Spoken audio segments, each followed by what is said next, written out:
Welcome to Science Exposed, the podcast that takes a deep dive, into all things fascinating in science. And a big shout out to Dr. Cameron Jones for finding all these great topics. Today we're looking at something pretty relevant, I think, for a lot of women out there, perimenopause, and we're going to unpack personalized nutrition and precision medicine. And how knowing your genes can make this transition so much smoother. Right, perimenopause. Yeah. That phase leading up to menopause. It can be kind of a wild ride thanks to all the hormone changes. Yeah. But that's where precision medicine can come in, right? Yeah. It's all about using things like your genetics to really personalize healthcare. So we're ditching that one-size-fits-all approach and embracing what your body needs. That's it. So cool. To get us started, let's look at 3 genes, COMT, FUT2, and MTHFR. They hold some really valuable insights into how your body works. Oh, let's start with COMT. Why is that one so important? COMT stands for catechol methyltransferase. It's in charge of breaking down neurotransmitters. Like dopamine. Yes. That feel-good chemical. This gene affects things like your mood, your stress response, and even how you use vitamins like vitamin D. Oh, wow. So could variations in the COMT gene affect how someone handles stress? Like even those mood swings we hear about during perimenopause? Absolutely. If you have the RS4680 polymorphism, which is a pretty common variation, you might be extra sensitive to stress. Meaning more mood changes. Exactly. So even our sensitivity to stress is tied to our genes. That's pretty wild. It really is, and understanding these differences is what makes personalized healthcare so powerful. Okay, what about FUT2? What does that gene do? FUT2 stands for fucosyltransferase 2. This one figures out your secretor status. What? It's true, and that affects the types of bacteria in your gut. Wait, our genes can affect our gut bacteria. Yeah, the bacteria in your gut has a huge impact on your health. Things like how well you absorb certain nutrients. Variations in the FUT2 gene like RS601338 and RS602662 can affect how your body absorbs vitamin B12. So someone with one of these variations might not absorb B12 very well. Right. People with those variations are called non-secretors, and they might need to get extra B12 from their diet or supplements. It's crazy how these tiny changes in our genes can make such a big difference. It is.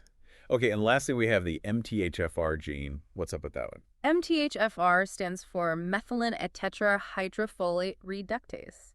It's all about how your body uses folate. Folate is a B vitamin that's super important for a lot of things, like DNA synthesis and converting homocysteine to methionine. Oh yeah, homocysteine. Sometimes I forget why that's important. High homocysteine levels are linked to a higher risk of cardiovascular disease. This is something that's really important for women going through perimenopause because estrogen, which usually protects the heart, starts to go down. So having an MTHFR gene variation that affects folate metabolism, that could increase the risk of heart problems. Exactly. Polymorphisms like RS1801133 and RS1801131 can actually raise those homocysteine levels, making heart health super important during perimenopause. It's all connected.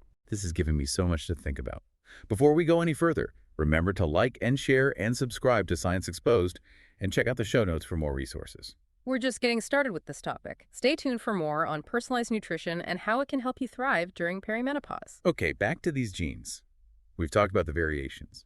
But how does knowing this stuff about our genes lead to actual personalized nutrition strategies? Now, that's where it gets really interesting, taking all that science and actually doing something with it. Like Right. we were talking about the MTHFR gene. If you have a certain variation, your doctor might recommend a supplement called 5-MTHF. 5-MTHF. Yeah, it's the active form of folate. It kind of bypasses any roadblocks your body might have with converting regular folic acid. Oh, so it's not just taking any folate supplement. It's got to be targeted to your genes. Exactly. Precision is key. And same thing for that FUT2 gene. Remember those non-secretors? Yeah.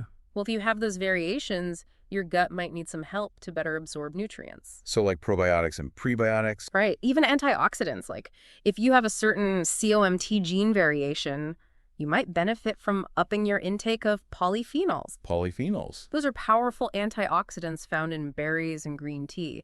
They can really help with that oxidative stress, which can get worse during perimenopause. So it's not just what we eat, but how our bodies use those nutrients. Yeah. Based on our genes. This is like next level nutrition. It is. Precision medicine is really taking off, moving us away from generic advice and towards a more individual approach to health. It's like having a roadmap for your own body. But how do they figure all this out for each person? It starts with a genetic test. There are companies that offer tests that analyze your genes for specific variations. Then your doctor or a dietitian can use that information to make a personalized nutrition plan just for you. So if you're interested in this, you should talk to your doctor about getting genetic testing done. Exactly. It's important to have a professional to look at those results and help you understand what they mean. This is incredible. So where do we go from here? What's the next big thing in personalized nutrition? That's a great question. One area that I'm really excited about is machine learning. Like artificial intelligence? Yep. Machine learning can analyze tons of data, like your genetics, lifestyle, and even your diet to predict health outcomes. It's like having a health detective working behind the scenes, finding patterns and giving you custom advice. So instead of just getting general advice, our smartwatches could tell us what our bodies need at any moment, based on our genes and lifestyle. That's kind of crazy. But what about all that personal data being collected? Is that safe? Those are really important questions. As we get more into this technology, we definitely have to talk about data privacy and making sure everything is secure. People need to be in control of their health information. But the potential benefits are huge. We could be looking at a future where chronic diseases are prevented before they even start. Wow.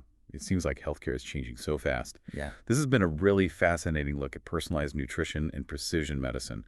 I feel like I've learned so much, and hopefully our listeners do too. Absolutely. It's an exciting time for healthcare. We're moving away from one-size-fits-all and towards a more individualized approach. What are your final thoughts for our listeners as we wrap up this deep dive into personalized nutrition for perimenopause?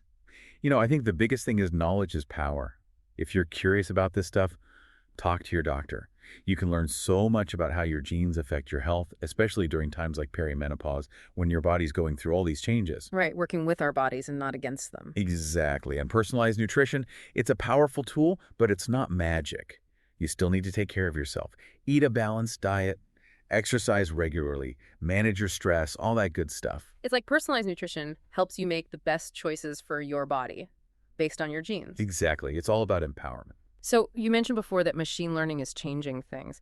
Can you tell us a little more about how that works? Sure. Machine learning is already being used in healthcare, and it has so much potential for personalized nutrition. It's like these algorithms can analyze tons of data, your genes, your lifestyle, even what you eat, and they can find patterns and predict your health outcomes. It's amazing. So instead of getting generic advice, our smartwatches could give us real-time feedback. Right. Based on your unique profile. That's so cool, but also a little scary. What about privacy? Is all that data safe? Yeah, that's a really good point. We definitely need to talk about data privacy and security as this technology develops. People should be in control of their own health information, but the potential benefits are huge. Like, imagine a world without chronic diseases. Wow. That would be incredible. This has been a really eye-opening deep dive into personalized nutrition. I feel like I've learned so much. Hopefully our listeners feel the same way. Me too. It's such a fascinating topic. And thanks again to Dr. Cameron Jones for bringing us all these cool ideas. Yes. Thank you, Dr. Jones. And before we go, remember to like, share, and subscribe to Science Exposed. And check out the show notes for more information. We'd love to hear from you. Stay curious, everyone, and we'll see you next time on Science Exposed.